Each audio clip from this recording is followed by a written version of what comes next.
За нэгдүгээрт ажлын хэсэг ийм бүрэлдэхүүнд улсын дээд шүүхийн төлөөлөл орж ажилласан уу? Саналыг авсан уу? Энэ зарчмын зөрүүтэй саналууд дээр улсын дээд шүүхийн саналыг авсан уу? Шүүхийн хууль зааснаар бол заавал саналыг бас авч явж явах учиртай. За тэр дотор ажлын дэд хэсгийн хүрээнд прокурор болон мөрдөх өмгөөллийн байгууллагын хүрээнд зарчмын саналын ойлголцол хүрч чадаагүй саналын зөрүүтэй ийм байр суурьуд энэ нэгдүгээр зүйлтэй холбоотой байгаа юу гэдгийг прокурор хууль зүйн яам өмгөөллийн байгууллага болон мөрдөх байгууллагын төлөөллөөс асууж байна. За 3 дугаарт ажлын хэсгээс суусан нэгдүгээр зүйлд байгаа. Одоо бидний 13 дахь санал таны томьёолт байгаа. Төрийн нууцд хамаарах мэдээлэл агуулсан шүүхийн шийдвэрийг прокурор оролцогчид бүрэн танилцуулж, за энэ бол засгийн газраас өргөн барьсан төсөлд байгаа заалт. За энийг яаж өөрчилж байна гэхээр би энэ хоёр дахь өгүүлбэрийг өөрчилж байгаа юм гэж ойлголоо. Төрийн нууцд хамаарах хэсгийг нууцлан гардуулна гэж. За энийг юу гэж ойлгож байгаа юм бэ? Одоо бол төрийн нууцад хамаарах хэсгийг тэр хэрэгээ оролцогчд өгчих юм байна гэж би ойлгож байна, мөн үү? Нууцлж гардуулна гэдэг юу гэсэн үг юм? Нууцлыг хадгалуулна гэж байгаа мó эсвэл нууц алдагдахгүй байр савнд танилцуулахыг хэлээд байна уу? Бүр өгөхгүй хэлээд байна уу? Тэрийн нууц нь бичигдсэн шүүхийн шийдвэр байгаа шүү дээ. Бүр өгчхийг хэлээд байна уу?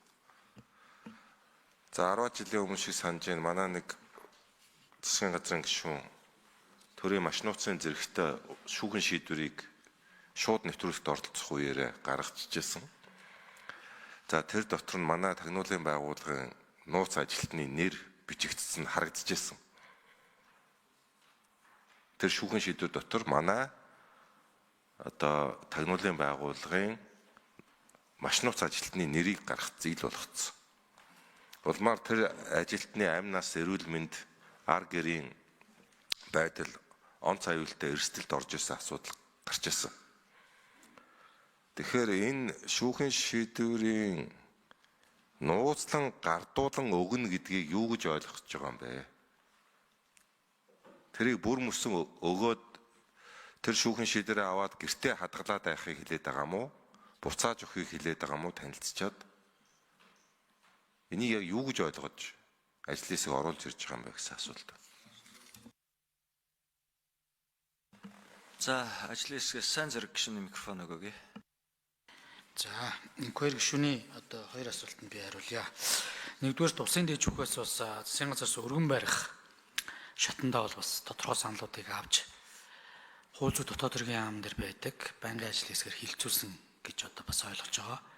Мөн бас бид нэр хууль зүйн байнгын орон дээр байгуулагдсан ажлын хэсгийн хүрээндээ улсын дээд шүүхийн төлөөллийг бас албан ёсоор одоо харилцаж бичиг явуулж яг албан ёсны нэрийг авч бас оролцуулж бас энэ тодорхой саналуудад дээр бас санал байр суурьуудын сонссон гэдэг зүйлийг бас танд хэлье.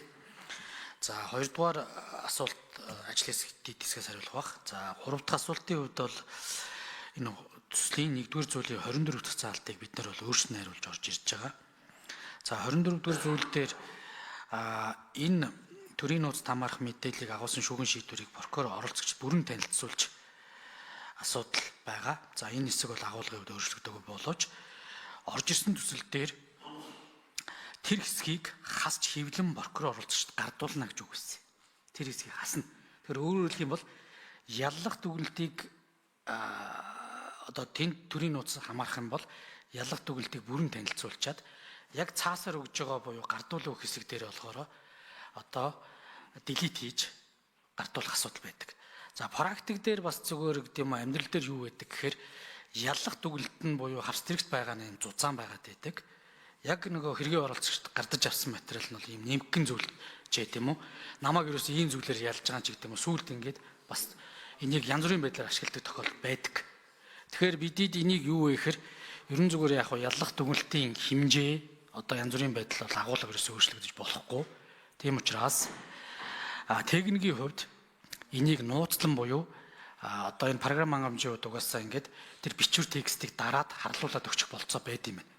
Тэгэхээр үндсэндээ яг ямар хэрэгт яллаж энэ яллах дүгнэлтийг өгсөн тэрний үндэслүүд мэдээж бүрэн танилцуулгаас гадна тэр өгж байгаа тэр яллах дүгнэлтийн тоо хуудасны хэмжээ ерөөсө зөрөхгүй л гэсэн юм бас давхар агуулгаар бас өгж байгаа. Тэрнээс биш яг таны хэлж байгаа шиг төрийн нууцыг одоо хатгалаараа ч гэдэг юм шүү төрийн нууцыг өгчөж байгаа зүйл бол байхгүй байгаа. Хасаж өгöd дараа нь ингээд надад байгаа нь ийм цөөхөн удастай хавс тэрэгт байгаа нь тэргээд эсвэл ингээ баахан зохиомлоор юм оруулчлаа нэмчлээ ч гэдэг юм уу ийм агуулгууд бас зүгээр практик өрөөнд гараад байдгнээс бид нар өөрчлөн сэргийлээд техникийн шийдлийн үед бол угаасаа ингээд дараад текстийг унших болцоогүй байдлаар ингээд гартуулж өгөх болцоо байгаа учраас ийм байдлаар өчөөч гэдэг одоо агуулгаар бидэд энэ томьёолыг оруулж ирж байгаамаа.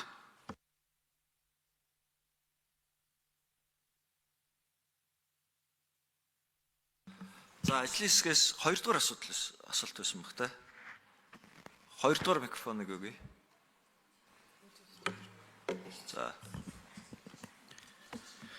За энэ хоёр гишүүний асуултанд хариулъя. Хууль зүйн дотоод хэргийн хэмжээ өмхөө. Улсын дэд шүүхээс 2024 оны 11 сарын 1-ний өдөр бол энэ эрэг үерийг хийнэ шийдвэрлэх тухай хууль нэмэлт өөрчлөлт оруулах тухай хуулийн төсөл дээр аль биесээр бичсэн саналыг авсан. За мөн энэ хуулийн төслийг бол хууль зүйн дотоод хэргийн яамн дээрх байнгын ажиллагаатай ажлын хэсгээр бол мөн хилцүүлсэн. За энэ ажлын хэсэгт бол улсын дэд шүүхийн шүүгч, бацрын шүүгч өөрөө оролцдог. За албан бичгээр авсан санал дээр бол улсын дэд шүүхээс бол энэ төрийн нууцт хамаарахтай холбоотой хэсгийг бол шүүхийн шийдвэртэй хамт гардуулж өгөх гэсэн ийм саналыг ирүүлж ийсэн. Гэхдээ сая улсын хурал дээр байгуулагдсан дэд ажлын хэсэг дотор бол манай улсын дэд шүүхийн бацрын шүүгч оролцсон. За энэ оролцож бид нар хэлцэхдээ бол одоо зарим төрийн нууцтай холбоотой шүүхийн шийдвэрийг гардуулж өгөхт нь одоо харлуулах байдлаар одоо яг тодорхой төрийн нууцтай хэсгийг харлуул техникийн юм шийдлийг ашиглах байдлаар ингэж гардуулж өгье. 2 шүүхийн шийдвэрийг тус тусдаа өгөхгүй байдлаар.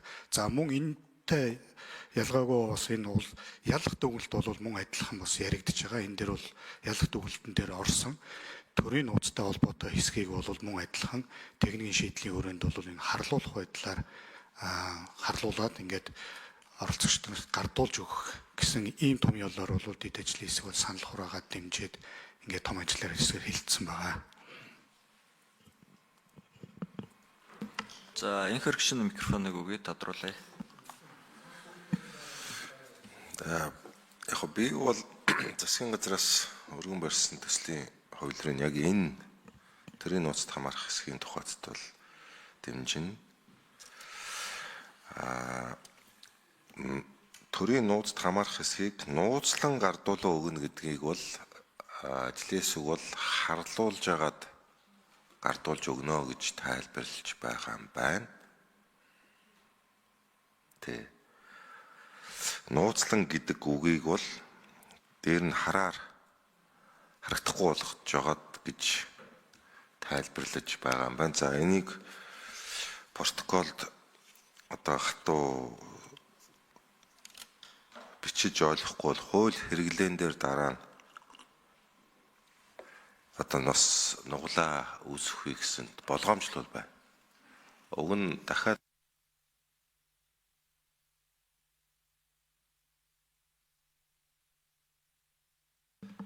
ажлын хэсэг сайн зэрэг гишүүний микрофоныг өгье. За тэгэхээр яг энэ хоёр гишүүний бас нэг хууль хэрэглээний зөрүүтэй байдал ч юм уу янз бүрийн буруу байдлаар ашиглахгүй гэдэг энэ болгоомжлыг бол ойлгож байгаа. Нууцлан гэдгийг бол бид нэр бол техникийн шийдлэр харлуулах эсвэл яг энэ мэдээллийг харах боломжгүй байдлаар яг одоо тий өгөхийг л ойлгож байгаа. Ялах дүгнэлт болоод энэ шүүхийн шийдвэрийг. Энэ байдал бол яг зөвхөн би нэг түрүү үр дагавар нь бол хэлсэн. Зарим зүйлүүд бол намайг ийм ялах дүгнэлтээр байгаагүй зүйлүүдийг тусгад дараа нь орж ирсэн ч гэдэг юм уу. Ингээд энэ бас хэрэглэн шийдвэр ажиллагаанд бас за магадгүй шүүх за энэ шудраг усны бас итгэх гэдэг юм уу. Энэ хэрэглэн шийдвэр ажиллагаанд бас итгэх энэ итгэлийг бас үгүй хийж байгаа юм шиг. Үнэхээр яг бодит байдал дээр зөрүүтэй юмуд харагдаад байдаг. Тоо ширхэг зөрөөд байдаг байдлаас л бид нэр ангижирж энэ техникийн шийдлээрээ энэ асуудлыг өгчээ. Тэгээ протоколын хувьд яг энэ хоёр гишүүн таны хэлж байгаагаар бидэд бас ойлгож явах ёстой гэдэг зүйлийг бас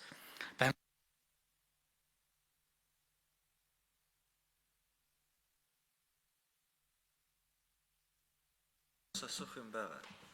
За энэхэр гişүний микрофоныг өгье.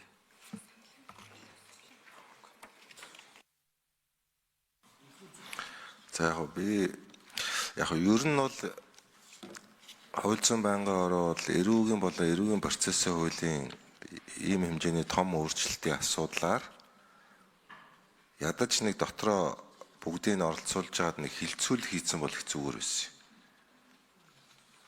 Өөрөөр хэлбэл улсын дээчүүх, прокурор, өмгөөлөгч, мөрдөгч гэсэн байгууллагуудаас гишүүдч хөлөөтэй асуултаа асуугаад танин мэдхүү асуултаа үг нэр томьёоны ойлголтоо авч ягаад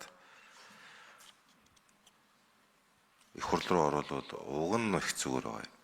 Би одоо энэ эрүүгийн процессын хуулийн өөрчлөлтийн талаар манай байнгын орооны гишүүд уншаад их ойлгоод ярьж байгааг би итгэхгүй байна. Тэгээ энэ дээр алдаа гарвал айгүй эрсдэлтэй байдаг. Хөвөлцөх хугацаан дээр юу боллоо одоо? Ганц үг өөрчлөлт.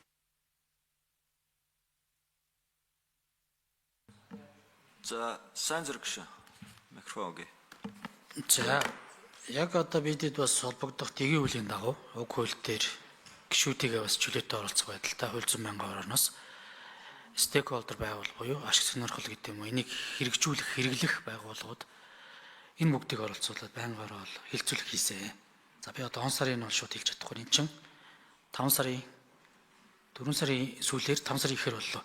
Ямар ч хилцүүлгийг бол хийж иж хилцүүлэг дээр гарч ирсэн энэ саналуудыг ажлын хэсвэрг нэг бүрчлэн бас ярилцаж за ажлын дид хэсэг бас хэдэн удаа оролцсыг мэдэхгүй бидэд бас нэлээд олон удаа хуралдаж иж бас орж ирсэн шүү гэдэг зүйлийг бас би хэлмээр байна.